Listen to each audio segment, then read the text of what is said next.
बिस्मिल्लाहिर्रहमानिर्रहीम। अस्सलाम वालेकुम स्टूडेंट्स।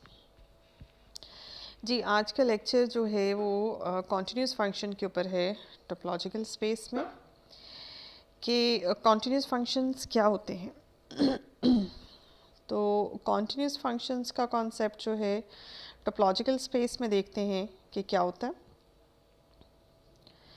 देखिए, आपको नॉर्मली एक फ़ंक्शन चाहिए इसके लिए, और उसकी जिस तरह से रूटीन में एक फ़ंक्शन होता है, उसकी एक डोमेन होती है और एक उसकी रेंज होती है। तो रूटीन में हमारा जो फ़ंक्शन, डोमेन और रेंज उसकी एक सेट्स होते हैं, सिंपल सेट्स होते हैं। लेकिन यहाँ पे क्या सीन है कि यहाँ पे चूँकि हम टोपोलॉजिकल स्पेस के अंदर हैं, इसलिए हम जो दो सेट्स लेंगे एज इस फंक्शन की डोमेन और रेंज की फॉर्म में, वो दोनों सेट्स जो हैं वो हमारे पास टोपोलॉजिकल स्पेसेस होंगी, अलग अलग दो टोपोलॉजिकल स्पेसेस। ठीक है, तो इसलिए हमारे पास यहाँ पे हम देख सकते हैं कि ये देखें, यहाँ पे आपको नज़र आ रहा है कि x और y दो अलग टोपोलॉजिकल स्पेसेस हैं। x के साथ जो टोपोलॉजी अटैच है वो है टॉ x, उसके सबस्क्रिप्ट में छोटा सा x डाला है ताकि आपको पता चले कि ये टॉ x के साथ टोपोलॉजी एसोसिएट है। और इसी के साथ आपके पास y जो टोपोलॉजिकल स्पेस है उसके साथ जो टोपोलॉजी अटैच है वो टॉ y है। ठीक है जी, तो अब ये आपके पास फंक्शन है, इसकी डोमेन और रेंज में दो टोपोलॉजिकल स्पेसेस रखी हुई हैं आपने। इस फंक्शन को हम कॉन्टिन्यूस कहेंगे अगर, और कॉन्टिन्यूटी पहले यहाँ पे जो डिफ़ाइन है वो कॉन्टिन्यूटी डोमेन के किसी एक पॉइंट पे डिफ़ाइन है। ठीक है, तो एक पॉइंट पे जिस तरह से डिफ़ाइन है, इसी तरह से अगर डोमेन के हर पॉइंट पे डिफ़ाइन हो जाए तो फिर हम उसको कहेंगे कि ये पूरी डोमेन के ऊपर ये फंक्शन कॉन्टिन्यूस है।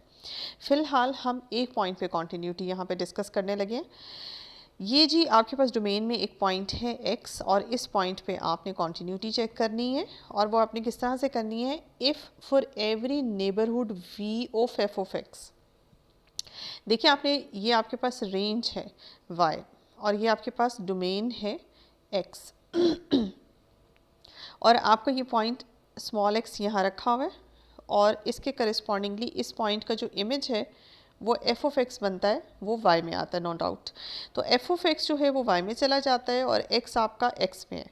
ठीक है, तो आपने क्या किया, ये जो पॉइंट f ऑफ x है आपके पास y के अंदर, इस पॉइंट का एक नेबरहुड बनाया। जैसे कि नेबरहुड की डेफिनेशन है आपके पास, जो डेफिनेशन आपने मेट्रिक स्पेस में पढ़ी है, सेम वही डेफिनेशन आपके पास यहाँ टोपोलॉजिकल स्पेस में है। तो चूँकि यहाँ नेबरहुड है इसलिए नेबरहुड यूज़ हो रहा है। मैं एक दफ़ा नेबरहुड की डेफिनेशन भी आपको यहाँ पे रिवाइज़ कर देती हूँ टोपोलॉजिकल स्पेस के पॉइंट ऑफ व्यू से। तो जी, नेबरहुड की डेफिनेशन क्या होती है कि ये फॉर एग्जांपल अगर आपके पास एक टोपोलॉजिकल स्पेस है और टोपोलॉजिकल स्पेस में ये पॉइंट आपके पास x है, और इसके साथ ही साथ ये एक सेट है आपके पास n, और ये n सेट इस पॉइंट को कंटेन कर रहा है, और ये n सेट जो है ये नेबरहुड कहलाएगा। n is neighbourhood of this point x।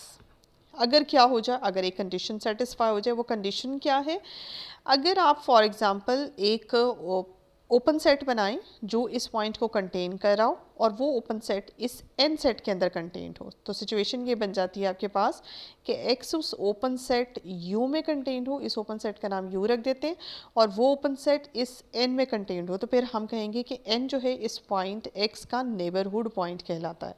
तो नेबरहुड के लिए दो तीन बातें आपको यहाँ पे पता चल गई कि नेबरहुड जिस भी पॉइंट का होता है वो उसके अंदर से ही, उस सेट के अंदर से ही पॉइंट होते हैं जिसका वो नेबरहुड बनता है, और नेबरहुड के लिए उस पॉइंट और उस सेट के दरमियान एक ओपन सेट आपको चाहिए होता है जो उस पॉइंट को कंटेन करे और ख़ुद इस एन नेबरहुड में कंटेन हो। तो ये तो थी नेबरहुड की डेफिनेशन।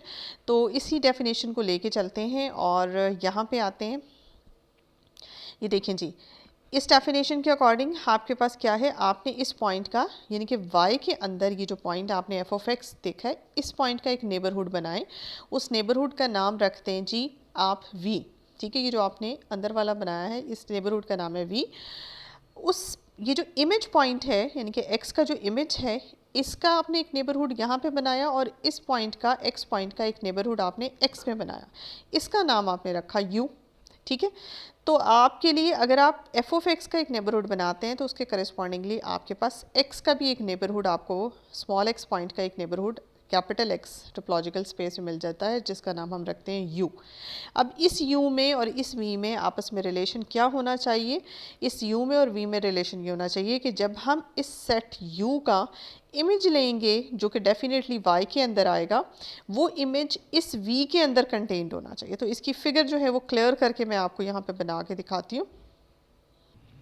जी, तो इसकी जो पिक्चर है वो मैं क्लियरली आपको यहाँ पे दिखाऊं तो ये आपके पास जो है वो पिक्चर बन के आई है। इसमें सीन क्या है? इसमें ये आपके पास x है, डोमेन है, या इस फंक्शन f की ये आपके पास रेंज है, ठीक है। और इसको और अगर मैं क्लोजली आपको दिखाऊं तो ये देखें, ये पॉइंट आपने x यहाँ पे सिलेक्ट किया, ठीक है, डोमेन में, और उस पॉइंट का यहाँ नेबरहुड बना लिया u, और फिर उसका इमेज आपने यहाँ लिया ये एफ ऑफ एक्स, और फिर उस एफ ऑफ एक्स का आपने क्या किया? नेबरहुड बनाया। यहाँ नेबरहुड जो है ये रेड से रिप्रेजेंट किया गया, ये नेबरहुड इसका v है, और इस पॉइंट का नेबरहुड आपने u बनाया। उसके बाद इस u का इमेज लिया आपने, ये देखें जी, अगर मैं इसको रिमूव करूँ यहाँ से तो देखें, ये जो आपने इस u सेट का इमेज लिया है वो आपके पास ये आया है एफ ऑफ यू, ये है आपकी u का इमेज। अब ये f ऑफ u जो है ये f ऑफ v के अंदर है, आप ये देख रहे हैं, f of u is contained in v। ये वाली सिचुएशन अगर हो जाए, ठीक है, तो ये ज़रा कॉम्प्लिकेटेड सी डेफिनेशन है। इसके लिए आपको क्या चाहिए? आपको डोमेन में एक सेट चाहिए, एक पॉइंट चाहिए, और उस पॉइंट का आप बनाएं डोमेन में नेबरहुड, ठीक है। पहला काम आपने ये किया।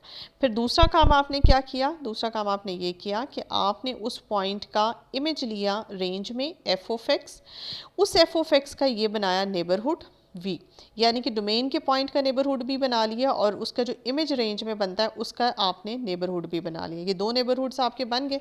उसके बाद आपने तीसरा काम ये करना है कि जो डोमेन के पॉइंट का नेबरहुड है, सेट नेबरहुड सेट है, उस नेबरहुड पूरे नेबरहुड का आपने इमेज बनाना है, और वो इमेज जो है इस v के अंदर आना चाहिए, जो कि ये है पर्पल में, ठीक है। तो ये वाली सिचुएशन अगर हो जाती है, ये सिर्फ एक पॉइंट के ऊपर आपने कॉन्टिन्यूटी डिस्कस की है, ये अगर ये वाली सिचुएशन x पे हो जाती है तो फिर हम ये कहते हैं कि हमारा फंक्शन f x पॉइंट के ऊपर कॉन्टिन्यूस है, सिर्फ डोमेन के एक पॉइंट पे कॉन्टिन्यूस है। अब डोमेन में एक पॉइंट तो है नहीं, डोमेन में एक से ज़्यादा पॉइंट्स हैं। अब डोमेन के हर पॉइंट के ऊपर इसी तरह से कॉन्टिन्यूटी आपने चेक करनी है। अगर हर पॉइंट इसी तरह का काम कर दे और तो फिर हम कहेंगे कि पूरी डोमेन के ऊपर हमारा फंक्शन f जो है वो कॉन्टिन्यूस है। अब चूँकि हमने ये देखा कि कॉन्टिन्यूटी की डेफिनेशन होप सो कि आपको यहाँ पे समझ आ गई है, इस पिक्चर के बाद आपको और ज़्यादा क्लियर हो गई होगी, लेकिन इस डेफिनेशन को इस्तेमाल करना जो है ये काफ़ी कॉम्प्लिकेटेड सी डेफिनेशन है। इस डेफिनेशन को एज सच इस्तेमाल करना ये काफ़ी मुश्किल काम है, हर पॉइंट पे इस तरह की कॉन्टिन्यूटी चेक करना। तो हमने क्या किया, इसके बाद हम एक थ्योरम पढ़ते हैं। थ्योरम की स्टेटमेंट मैं आपको बताती हूँ। उस थ्योरम का प्रूफ भी आपके टोपोलॉजिकल स्पेस के कोर्स में शामिल है। उसके प्रूफ को अगर हम साइट पे रखें तो मैं उसकी स्टेटमेंट आपको दिखाना चाहती हूँ, ताकि आपको पता चले कि वो स्टेटमेंट जो है वो आपके इस कॉन्टिन्यूटी के कॉन्सेप्ट को आसान कर देगी, ठीक है। तो आपकी जो कॉन्टिन्यूटी है अभी जो आपको टफ़ लग रही है, अगर आप इस डेफिनेशन के बजाय, क्योंकि ये डेफिनेशन एक पॉइंट पे कॉन्टिन्यूटी को चेक करती है और फिर हर पॉइंट पे इसकी रिस्पेक्ट से कॉन्टिन्यूटी को चेक करना ये बहुत मुश्किल है। नेबरहुड बनाना और फिर नेबरहुड की कंटेनमेंट एक दूसरे में दिखाना इमेज की, ये बहुत मुश्किल है। तो आपको मैं थ्योरम बताऊंगी, होगा क्या नॉर्मली कि जो थ्योरम मैं अब आपको बताऊंगी उस थ्योरम की स्टेटमेंट को हम कॉन्टिन्यूटी के लिए हर जगह इस्तेमाल किया करेंगे, ठीक है। तो वो स्टेटमेंट जो है वो काफ़ी इंटरेस्टिंग है, और फिर उसका फ़ायदा ये होगा कि वो सिर्फ एक पॉइंट पे नहीं बल्कि पूरी डोमेन के ऊपर कॉन्टिन्यूटी आपको बताएगी। जी, तो मोस्ट इम्पॉर्टेंट थ्योरम जिसका मैं आपको बता रही थी, जिक्र कर रही थी, वो ये है आपके सामने। इसकी स्टेटमेंट देखिए, ये स्टेटमेंट आपके लिए बहुत हेल्पफुल होगी। आप इस स्टेटमेंट को इस्तेमाल करके आपने जहाँ पे भी कॉन्टिन्यूटी आपने प्रूफ करनी होगी वो आप इस तरह से यूज़ कर सकते हैं, इस तरह से प्रूफ कर सकते हैं फंक्शन की कॉन्टिन्यूटी। ये देखें जी, अगर आपके पास दो टोपोलॉजिकल स्पेसेस हैं और ये आपका फंक्शन है जो कि एक टोपोलॉजिकल स्पेस से दूसरी पे जा रहा है, तो ये फंक्शन कॉन्टिन्यूस हो जाएगा पूरी डोमेन के ऊपर इफ़ एंड ओनली इफ़, अगर ये क्राइटेरिया सेटिस्फाई हो जाए। ये क्राइटेरिया है क्या? इसमें ये है कि आपको रेंज के अंदर, वाई के अंदर एक ओपन सेट चाहिए, अभी यहाँ पे चूँकि हर ओपन सेट की बात हो रही है, मैं आपको वैसे समझा रही हूँ कि अगर आपने फॉर एग्जांपल रेंज में एक ओपन सेट तलाश किया, उसका इन्वर्स इमेज किधर जाएगा, ज़ाहिर डोमेन में जाएगा। तो इन्वर्स इमेज जो है उस ओपन सेट जो कि रेंज में ओपन है, उसका इन्वर्स इमेज डोमेन में ओपन होना चाहिए। अगर हर ओपन सेट ये काम करता है कि उसका इन्वर्स इमेज डोमेन में भी ओपन होता है, तो फिर इस तरह का फंक्शन आपके पास कॉन्टीन्यूस फंक्शन हो जाएगा। ये देखिए, इसको किस तरह से मैं यहाँ पे स्केच करके आपको दिखा सकती हूँ। ये देखें जी, ये है आपके पास x, ये है आपके पास y, ये है f, ठीक है जी। और ये आपके पास v है, v सेट, और v सेट का आपने इन्वर्स इमेज बनाया। v यहाँ पे क्या है, v एक ओपन सेट है। v का इन्वर्स इमेज आपने ये बनाया जो कि आपके पास है f इन्वर्स v। अब ये जो सेट आपके पास पीछे आया है x में, ये सेट भी प्रूफ करके दिखाएं कि अगर तो ये ओपन है x में, तो फिर हम ये कहते हैं कि हर ओपन सेट का प्री इमेज भी ओपन है। अगर ये वाला काम हो जाता है, यहाँ पे फॉर एवरी का वर्ड है, हर ओपन सेट का प्री इमेज इस तरह से ओपन होना चाहिए डोमेन में, तो फिर हम ये कहेंगे कि ये फंक्शन ओवरऑल कॉन्टीन्यूस है पूरी की पूरी डोमेन के ऊपर, ठीक है। तो ये अब आपने देखा यहाँ पे कि ये कितना आसान है एज़ कम्पेयर टू डेफिनेशन में पहली बात तो ये कि सिर्फ एक पॉइंट के ऊपर चेक करना और फिर नेबरहुड्स की हेल्प से चेक करना, ये काफ़ी कॉम्प्लिकेटेड सा था। तो हम ये थ्योरम जो है ये डेफिनेशन के ऑल्टरनेटिव में इस्तेमाल कर सकते हैं। ये देखें जी, एक और थ्योरम है, इसकी स्टेटमेंट भी आपके सामने रखती हूँ। नंबर 1 पे तो मैंने आपको एक ऊपर वाला थ्योरम बताया कि for every if a function is continuous if and only if inverse image of every open set is open। दूसरा थ्योरम जो सेकंड नंबर पे आता है ये भी आप इस्तेमाल कर सकते हैं, लेकिन इसकी इंपॉर्टेंस सेकंड नंबर पे है। ये भी बहुत जगहों पे आप कॉन्टीन्यूटी के लिए चेक कर सकते हैं कि कोई भी फंक्शन, वही सारी सिचुएशन है कि ये दो टोपोलॉजिकल स्पेसेस हैं, ये फंक्शन कॉन्टीन्यूस हो जाएगा इफ़ एंड ओनली इफ़ के साथ। अगर हर क्लोज सेट आप रेंज में कोई एक y के अंदर क्लोज सेट लें, उसका इन्वर्स इमेज x में चला जाता है। अगर c क्लोज है y में, तो उसका इन्वर्स इमेज x में क्लोज होना चाहिए। सेम वही ऊपर वाला थ्योरम है, लेकिन वो ओपन के लिए था, ये क्लोज के लिए। तो आप ये देख सकते हैं कि ये इस चीज़ की गारंटी देता है कि अगर ये काम हो जाता है कि हर क्लोज सेट का इन्वर्स इमेज डोमेन में क्लोज है, तो आपके पास फंक्शन पूरी तरह डोमेन के ऊपर कॉन्टीन्यूस हो जाता है। आपका फंक्शन पूरी डोमेन के ऊपर कॉन्टीन्यूस है। ये भी पूरी डोमेन के ऊपर कॉन्टीन्यूटी चेक करने का तरीक़ेकार है। तो ये दो थ्योरम्स जो हैं ये आपको डेफिनेशन के ऑल्टरनेटिव में मिल जाते हैं। आप चाहे तो ये पहले वाला थ्योरम इस्तेमाल कर सकते हैं, चाहे तो ये सेकंड वाला थ्योरम इस्तेमाल कर सकते हैं। अब ये तीसरे नंबर पे एक और थ्योरम आपके सामने रखती हूँ। ये भी डेफिनेशन ऑफ द कॉन्टीन्यूटी का ऑल्टरनेटिव आपको प्रोवाइड करता है। अब यहाँ पे आपके पास मल्टीपल ऑप्शन है, क्योंकि जो आपके पास फंक्शन की कॉन्टीन्यूटी है चेक करना बाय डेफिनेशन, वो ज़रा जैसे कि मैंने कहा कि मुश्किल है।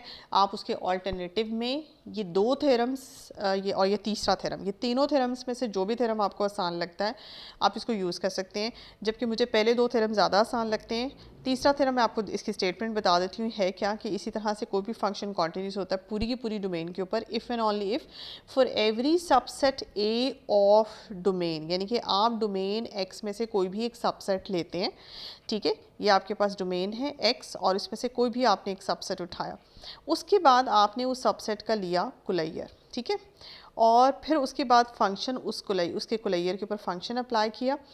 उसका जो कुलैयर है अगर वो कंटेन्ड हो जाए एफ ऑफ ए के होल कुलैयर में, तो फिर हम ये कहेंगे कि तो भी हमारा फंक्शन जो है वो कॉन्टीन्यूस है। अब यहाँ पे हर सबसेट ए के ऊपर ये काम होना चाहिए।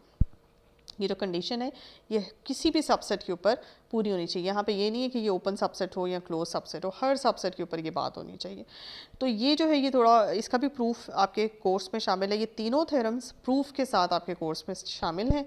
तो इसका प्रूफ आपको जो आपकी रूटीन की कोर्स की बुक्स हैं उसमें ईजीली आपको मिल जाएगा। लेकिन इनकी स्टेटमेंट यहाँ पे मेंशन करने का मकसद ये है क्योंकि जो डेफिनेशन है कॉन्टीन्यूटी की फ़ंक्शन की वो ज़रा टफ़ है, इसलिए आप उसके ऑल्टरनेटिव में ये तीनों इस्तेमाल कर सकते हैं। लेकिन मैं फ़र्स्ट टू के ऊपर ज़्यादा फोकस करती हूँ कि फ़र्स्ट टू जो थ्योरम्स हैं वो ज़्यादा आसान है इस्तेमाल करना डेफिनेशन के ऑल्टरनेटिव में। नेक्स्ट है जी एक एग्ज़ाम्पल आपके सामने रखती हूँ। इस एग्ज़ाम्पल में हम ये चेक करते हैं कि किसी भी स्पेस को किस तरह से चेक किया जा सकता है किसी भी फंक्शन को, कि वो फंक्शन जो है वो कॉन्टीन्यूस फंक्शन है। तो इसकी प्रैक्टिकल एग्ज़ाम्पल भी आई थॉट कि आपके सामने होनी चाहिए। इसके लिए मैंने दो टोपोलॉजिकल स्पेसेस यहाँ आपके सामने रखी हैं। एक आपके पास एक्स है जिसके अंदर 3 एलिमेंट्स हैं, आपके पास 4 एलिमेंट्स हैं A B C and D. इसी तरह से y भी एक सेट है जिसके अंदर x, y, z और w आपके सामने है। करस्पॉन्डिंगली इनकी टोपोलॉजीज़ जो हैं ये मैंने सामने रखी हुई हैं आपके। ये दो टोपोलॉजीज़ हैं, ये x पे है और ये हमारे पास y पे। ये दो टोपोलॉजिकल स्पेसेस बन गई। दो टोपोलॉजिकल स्पेसेस के बाद आपने क्या करना है, आपने एक फंक्शन है डिफ़ाइन उसको करते हैं और फिर चेक करते हैं कि आया वो फंक्शन जो है हमारे पास वो कॉन्टीन्यूस फंक्शन है कि नहीं है। ये देखें जी, ये फंक्शन है, ये फंक्शन है जी हमारे पास। और इस फंक्शन को देखते हैं, ये फंक्शन x से y पे जा रहा है और इसका जो बिहेवियर है ये आपके सामने रखा हुआ है। ये देखें जी, फिगर से इसके बिहेवियर को उन्होंने क्लियर किया हुआ है। अगर मैं आपको फिगर का क्लोज़अप दिखाऊं, थोड़ा सा क्लोज़अप करके, तो इसमें आप ये देख सकते हैं कि f क्या कर रहा है। f का जो बिहेवियर है वो f a को, डोमेन के a एलिमेंट को मैप करा रहा है जी y पे। b को कहाँ मैप करा रहा है, b को मैप करा रहा है जी z के ऊपर। c को कहाँ मैप करा रहा है, c को मैप करा रहा है w के ऊपर। और इसी तरह से d को कहाँ मैप करा रहा है, d को g मैप करा रहा है z के ऊपर। तो ये मैंने एरोस से ये फिगर बनाई हुई है, यहाँ से आपको ये सब चीज़ें जो है वो क्लियर हो गई होंगी। तो ये जी आपके पास फंक्शन है, ये फिगर से आप देख लें। और ये फंक्शन के बारे में आपसे पूछा जा रहा है कि आप ये बताएं कि आया ये कॉन्टीन्यूस है कि नहीं है। तो इसकी कॉन्टीन्यूटी हम चेक करते हैं, लेकिन यहाँ पे जो हम चेक करेंगे थ्योरम के अकॉर्डिंग कि inverse image of every open set is open. ये वाला जो पहला थ्योरम मैंने आपको बताया, ये थ्योरम आप यहाँ पे देखेंगे कि मैं इसको अप्लाई करूँगी। और अप्लाई करना कितना आसान हो जाता है किसी भी फंक्शन को इस थ्योरम के थ्रू चेक करना। जी, तो इसका तरीक़ेकार क्या है, आपको जो थ्योरम अगर हम अप्लाई करते हैं तो हमें y के अंदर हर ओपन सेट का प्री इमेज x में ओपन चाहिए। तो y के अंदर अगर ओपन सेट्स की बात करते हैं तो जो टॉ y के अंदर मेंबर्स पड़े हुए हैं वो सारे के सारे y के अंदर ओपन सबसेट्स हैं। इसी तरह से जो टॉ x के अंदर पड़े हुए हैं वो x के ओपन सबसेट्स हैं। तो कितने ओपन सेट्स हैं y के अंदर, 1 2 3 4 5 6, ये 6 ओपन सेट्स हैं आपके पास y के अंदर। इन सब के आपने प्री इमेजेस चेक करने हैं। अगर इन सब के प्री इमेजेस x के अंदर ओपन हैं तो फिर आपका फंक्शन जो है वो कॉन्टीन्यूस फंक्शन है। तो सबसे पहला हम यहाँ पे जो मैंने सेलेक्ट किया है ओपन सेट y में, वो मैंने सेलेक्ट किया है ये आपके पास है v1। इसका मैंने नाम रखा है जी v1, ठीक है। और इसको थोड़ा सा मैं बड़ा कर दूँ। ये आपके पास है जी v1। और v1 के अंदर आपने ये देखा कि ये यहाँ पे ओपन सेट है, इसको रीनेम करके मैंने v1 कह दिया। इसका इन्वर्स इमेज चेक करें। इन्वर्स इमेज कैसे चेक करते हैं, ये देखें जी, ये आपके पास x है, x ये आपके पास जी y के अंदर x है। इसका इन्वर्स इमेज क्या है, यानी कि ये किस एलिमेंट्स के साथ कनेक्ट है, x के किस एलिमेंट के साथ कनेक्ट है। x के जिस एलिमेंट के साथ ये कनेक्ट होगा वो इसका प्री इमेज होगा, ठीक है। तो किसी भी सेट का इन्वर्स इमेज जो है वो दरअसल उसका प्री इमेज होता है। तो x यहाँ पे आपको नज़र आ रहा है कि किसी भी डोमेन के एलिमेंट के साथ कनेक्ट नहीं है। x किसी का डोमेन के किसी एलिमेंट का इमेज नहीं है, इसका मतलब है इसका प्री इमेज क्या है, इसका प्री इमेज एम्प्टी है। तो x का जो प्री इमेज बनता है, यानी कि f इनवर्स, अगर मैं x की बात करूं तो वो आपके पास है 5, नथिंग, किसी के साथ ये अटैच नहीं है। दैट्स वाइज सेट वाइज देखा जाए तो इस सेट का प्री इमेज एम्प्टी सेट बनता है, ठीक है। अब आपने क्या करना है, सबसे पहले इस ओपन सेट का प्री इमेज चेक करना था, क्या वो एम्प्टी, क्या वो ओपन है। तो फाई जो है वो वैसे ही ट्रिवियली ओपन होता है और हर टोपोलॉजिकल स्पेस की टोपोलॉजी में फाई लाजमी होता है। दैट्स वाई फाई जो है, इसका आंसर जो कि फाई आया है तो वो ट्रिवियली ओपन है। इसका मतलब पहला ओपन सेट जो आपने सेलेक्ट यहाँ पे किया है वो ओपन सेट जो है वो उसके बारे में मैं क्या कहूँगी, उसके बारे में मैं ये कहूँगी कि इसका प्री इमेज एक्स में यानी कि डोमेन में ओपन है, ठीक है। एक के ऊपर तो ये कंफर्म हो गया। अब दूसरा ओपन सेट यहाँ से सिलेक्ट करते हैं। ये है जी हमारा दूसरा ओपन सेट, इसका नाम रखते हैं v2। जी, अब दूसरा ओपन सेट हमने यहाँ से सेलेक्ट किया, ये ओपन सेट है हमारे पास y, इसका नाम मैंने रख दिया v2। इसका प्री इमेज देखते हैं कि जी क्या है। ये देखिए जी यहाँ पे आपका y किसके साथ कनेक्ट है, आपका y जो है इसका प्री इमेज बनता है a, ये a के साथ कनेक्ट है। तो इस ओपन सेट का जो प्री इमेज है वो आपके पास सिंगल्टन सेट A बनता है डोमेन में। अब इसको देखते हैं कि क्या ये सेट जो है ये X के अंदर ओपन है। इसको देखने के लिए आपको टॉक्स में जाना पड़ेगा, ठीक है, ये टॉक्स पड़ा हुआ है। क्या सिंगल्टन सेट A टॉक्स के अंदर है, तो आपको ये नज़र आ रहा है कि ये टॉक्स में है, इसकी हैसियत टॉक्स में ओपन सेट जैसी है। तो इसका मतलब ये हुआ कि V2 का इन्वर्स इमेज भी X में ओपन है। ये तो हो गया हमारा दूसरा ओपन सेट। तीसरे ओपन सेट की तरफ जाते हैं जो कि है हमारे पास X एंड Y। जी, नेक्स्ट ओपन सेट है हमारे पास XY, इसका नाम हमने V3 रख दिया। ये चूँकि ओपन सेट है, इसका प्री इमेज देखते हैं। अब इसका प्री इमेज कैसे देखेंगे, X का प्री इमेज बनता है X का प्री इमेज आपके पास बनता है नथिंग, यानी कि एम्प्टी सेट, और Y का प्री इमेज आपके पास बनता है A। तो दोनों के प्री इमेजेस को जब हम कंबाइन करते हैं तो फाई और A को कंबाइन करें तो A ही बनता है।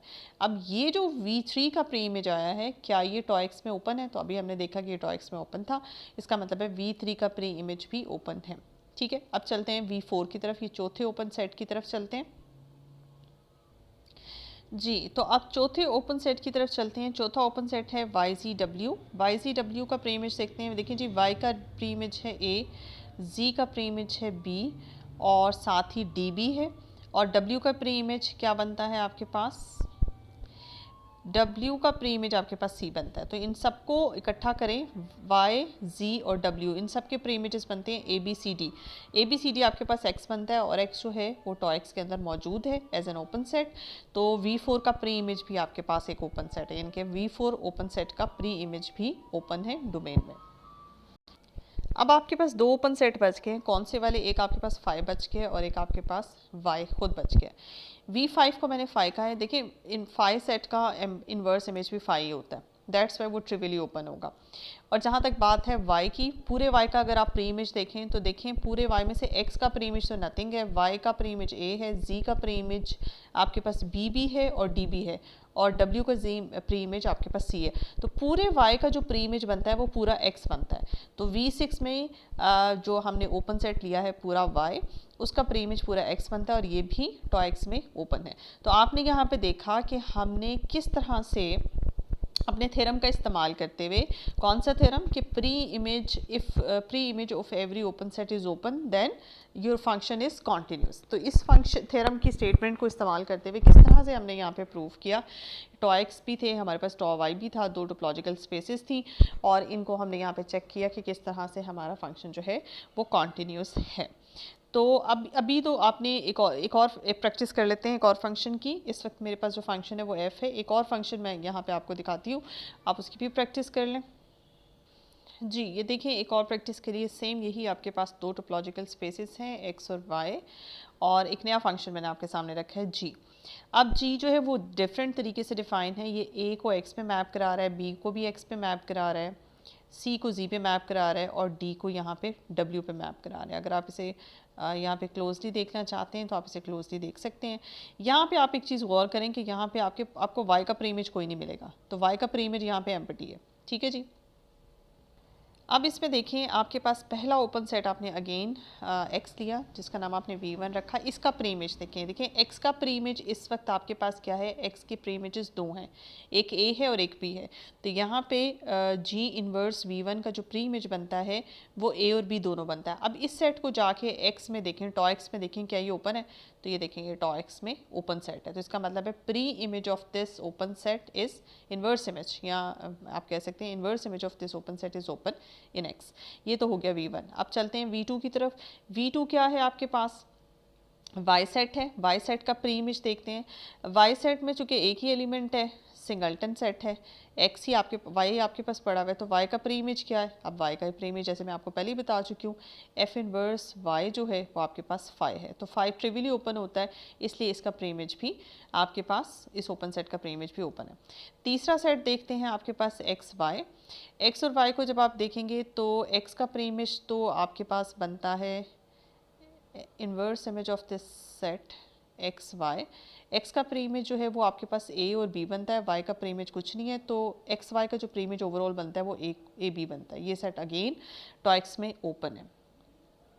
उसके बाद नेक्स्ट ओपन सेट आपके पास वाई के अंदर कौन सा है? वाई जी डब्ल्यू। इसका जो प्री इमेज है, इसको हम, ये V1 है, ये V2 है, ये V3 है, ये V4 है, तो V4 का जो इन्वर्स इमेज आपके पास बनता है वो क्या बनता है? एक्स वाई जी डब्ल्यू, वाई जी और डब्ल्यू, इन तीनों के प्री इमेजेस, इन तीनों की प्री इमेज वाई का तो कोई है ही नहीं, जी का प्री इमेज सी है और डब्ल्यू का प्री इमेज डी है, तो सी और डी आपके पास बनते हैं। ठीक है जी। अब यहाँ पे आप ये देख लें, सी डी आपको कहीं भी टॉक्स में नज़र नहीं आता, ये ओपन सेट नहीं है, तो यहाँ पे आपकी कंडीशन फेल हो गई। मतलब आप ये कहेंगे कि, सॉरी मैं बार बार एफ इनवर्स की बात कर रही हूँ, ये हमारा फंक्शन इस वक्त जी है, जी इनवर्स की मैं बात कर रही हूँ, ठीक है, तो गलती से मैं एफ इनवर्स लिख रही हूँ। तो जी इनवर्स आप चेक कर रहे हैं, V1 का जी इनवर्स, V2 का जी इनवर्स, V3 का जी इनवर्स, V4 का जी इनवर्स, तो जब आप जी इनवर्स इनका बनाते हैं तो ये सी डी आता है, और सी डी जो है यहाँ पे आप ये देख रहे हैं है ही नहीं टॉक्स के अंदर। इसका मतलब है कि किसी भी एक ओपन सेट का अगर प्री इमेज आपके पास ओपन ना आए तो फिर वो फंक्शन कॉन्टीन्यूस नहीं रहता। इसका मतलब है आपका जो जी फंक्शन है वो कॉन्टीन्यूस नहीं है। वो कॉन्टीन्यूस क्यों नहीं है? वो कॉन्टीन्यूस इसलिए नहीं है क्योंकि आप यहाँ पे वायलेशन बता सकते हैं कि इस सेट के ऊपर, इस ओपन सेट का प्री इमेज जो है under this function is not open. तो आप यहाँ पे वायलेशन डिस्कस कर सकते हैं। बाकी रही फाई का इन्वर्स इमेज, वो फाई होगा, और वाई का इन्वर्स इमेज पूरे का पूरा एक्स आपको यहाँ पे नज़र आ रहा है। अगर आप पूरे y का प्री इमेज लेते हैं तो ए बी सी डी पूरा x आपको नज़र आ रहा है, वो भी आपका ओपन ही है, तो सिर्फ इसकी वजह से वायलेशन हो रही है। तो ये फंक्शन आपका g function is not continuous function, जबकि f फंक्शन आपका कॉन्टीन्यूस फंक्शन था। जी नेक्स्ट है आपके पास एक थ्योरम, इस थ्योरम का रिजल्ट भी इम्पॉर्टेंट है और ये आपके कोर्स का हिस्सा भी है। इसमें आपको कंपोजिशन ऑफ कॉन्टीन्यूस फंक्शन के बारे में इंफॉर्मेशन दी गई है कि f और g अगर आपके पास दो कॉन्टीन्यूस फंक्शन है, अब आप यहाँ पे देख रहे हैं कि f जो है वो x से y पे जा रहा है, x y और z यहाँ पे तीन टोपोलॉजिकल स्पेसेस हैं, और g फंक्शन जो है वो y से z पे जा रहा है, यानी कि जो f की रेंज है वो आपके g की डोमेन बन गई है। ये y से z पे जा रहा है, और ये दो जो हैं ये आपके पास दोनों कॉन्टीन्यूस फंक्शंस हैं। ठीक है, इन दोनों फंक्शंस की कंपोजिशन आपने बनानी है, और कंपोजिशन हमें पता है कि हम कैसे बनाते हैं। Composition of two functions, composition of function ऐसे बनती है कि पहले फंक्शन की डोमेन और दूसरे फंक्शन की रेंज, यानी कि x से z की तरफ, इस तरह से कंपोजिशन बनती है, और ये बाद वाले फंक्शन से पहले वाले फंक्शन की तरफ, यानी कि जी ओ एफ आपका इस तरह से बनता है। तो ये जो कंपोजिशन ऑफ फंक्शन आपने बनाई है, इसको आपने शो करना है कि ये कंपोजिशन ऑफ फंक्शन भी कॉन्टीन्यूस है। ठीक है, यानी कि दो फंक्शन अगर कॉन्टीन्यूस है तो फिर उनकी कॉम्पोजिशन भी कॉन्टीन्यूस है। ये एक इंपॉर्टेंट रिजल्ट है, ये भी आपके थ्योरम में, थ्योरम जो है आपके कोर्स का हिस्सा है, दैट्स वाई मैंने इसको मेंशन करना ज़रूरी समझा। इसको मैं, इसका प्रूफ बहुत सिंपल सा है, इसको आप इस तरह से समझ सकते हैं कि ये देखिए, मैं दोनों की फिगर्स आपके सामने बना देती हूँ। ये आपके पास x है और ये आपके पास y है, और फिर ये आपके पास z है। ये फंक्शन आपका f फंक्शन है, और ये फंक्शन आपका जो है वो g फंक्शन है। ठीक है, तो जी ओ एफ का अगर हम जिक्र करें तो जी ओ एफ कैसे बनेगा? जी ओ एफ आपका ये फंक्शन है। ठीक है, जी ओ एफ ये आपका x से z पे जा रहा है। ठीक है, अब हम बात करते हैं जी ओ एफ की। हमने यहाँ पे डिस्कशन करनी है, जी ओ एफ को हमने कॉन्टीन्यूस दिखाना है। वो हम कॉन्टीन्यूस किस तरह से दिखा सकते हैं? वो हम इस तरह से दिखा सकते हैं। देखें, जब भी आपने, अब कॉन्टीन्यूस यहाँ दिखाने के लिए मैं आपको ट्रिक बता रही हूँ, थोड़ा सा समझा देती हूँ। वो इस तरह से कि आपको इस फंक्शन को कॉन्टीन्यूस दिखाने के लिए इस फंक्शन की रेंज में से एक ओपन सेट लेना होगा, उसका प्री इमेज आपको डोमेन में दिखाना है कि ओपन है। ठीक है, अब यहाँ पे आपने एक सेट सेलेक्ट किया। ठीक है, उस सेट का नाम आपने रख दिया फॉर एग्जांपल v, और आपका टारगेट ये है कि अंडर दिस GOF फंक्शन, इस फंक्शन के अंडर जब आप इस V का प्री इमेज लेते हैं तो वो प्री इमेज जो है वो आपके पास कहाँ जाता है, वो नो डाउट कि आपके पास X में आना चाहिए अकॉर्डिंग टू दिस, ठीक है, वो X में आएगा और साथ ही साथ वो X में जाके ओपन होगा। यानी कि आपका टारगेट यहाँ पे ये हुआ कि जब आप GOF अप्लाई करते हैं V पे, ठीक है, तो सॉरी यहाँ पे GOF इन्वर्स इमेज आपने V का बनाना है अंडर GOF इन्वर्स इमेज कि जब इन्वर्स लेते हैं आप अप्लाई करते हैं V का इन्वर्स इमेज अंडर GOF लेते हैं तो आपके पास जो भी आंसर आता है नो डाउट कि वो X में ही जाएगा, लेकिन that should be an open set in X, open होना चाहिए। अब ये देखें यहाँ से आप इस तरह से इसको समझ सकते हैं कि आपने देखें अगर आप GOF को इस वक्त ज़हन से निकालें, आप सिर्फ G की बात करें, ठीक है, G क्या है, G अपनी जगह एक कॉन्टीन्यूस फंक्शन है, कॉन्टीन्यूटी, और इसके डोमेन और रेंज क्या है, ये Y से Z पे जा रहा है, मैंने इसकी डायरेक्शन ये बनाई है। अब चूंकि ये कॉन्टीन्यूस है तो कॉन्टीन्यूटी की डेफिनेशन इसके ऊपर अप्लाई होगी कि हर इन्वर्स यानी कि डोमेन हर ओपन फंक्शन ओपन सेट का inverse image under G open ही होगा। यानी कि V का जो इन्वर्स इमेज बनता है नो डाउट कि वो कहाँ आता है, वो आपके पास आता है G इन्वर्स V Y में आता है। ये जी बन गया अंडर G V का इन्वर्स इमेज Y में आ गया जो कि ओपन है, ठीक है। अब चलते हैं F को कंसिडर करते हैं। F क्या है जी हमारे पास, ये F है। अब चूंकि F भी कॉन्टीन्यूस है, इंटरेस्टिंग बात ये कि F भी कॉन्टीन्यूस फंक्शन है। अब चूंकि F भी कॉन्टीन्यूस है तो ये इस वक्त ये जो सेट आपने यहाँ पे लिया है ये एक ओपन सेट है। इसका इन्वर्स इमेज ज़रा बनाएं इसके अंदर, इसका इन्वर्स इमेज अंडर F जो है वो कॉन्टीन्यूस होगा। यानी कि इसका जो इन्वर्स इमेज बनेगा वो बनेगा F inverse of G inverse V। अब ये जो फाइनल सेट यहाँ पे बन के आया है F inverse of G inverse of V, ये X में ओपन है। अब ज़रा F inverse G inverse V को यहाँ पे देख लेते हैं ये है क्या। देखें जी F inverse G inverse V जो है ये बेसिकली ये क्या है, इसको दूसरे लफ्ज़ों में लिख सकते हैं GOF का होल इन्वर्स जो कि अप्लाई हो रहा है V पे, यानी कि यही चीज़ आ जाती है। इसको हमने क्या दिखाना था, ओपन, ये आपका ओपन आ गया। F inverse G inverse V is equals to GOF in whole inverse of V, तो ये आपका ओपन आ गया। ये देखिए अकॉर्डिंग टू दिस अगर आप वन बाय वन दोनों की कॉन्टीन्यूटी को कंसिडर करते हैं, एक दफ़ा आप G की कॉन्टीन्यूटी को कंसिडर करें और फिर एक दफ़ा आप F की कॉन्टीन्यूटी को कंसिडर करें तो ऑटोमेटिकली आपका GOF जो है वो कॉन्टीन्यूस हो जाता है, ठीक है।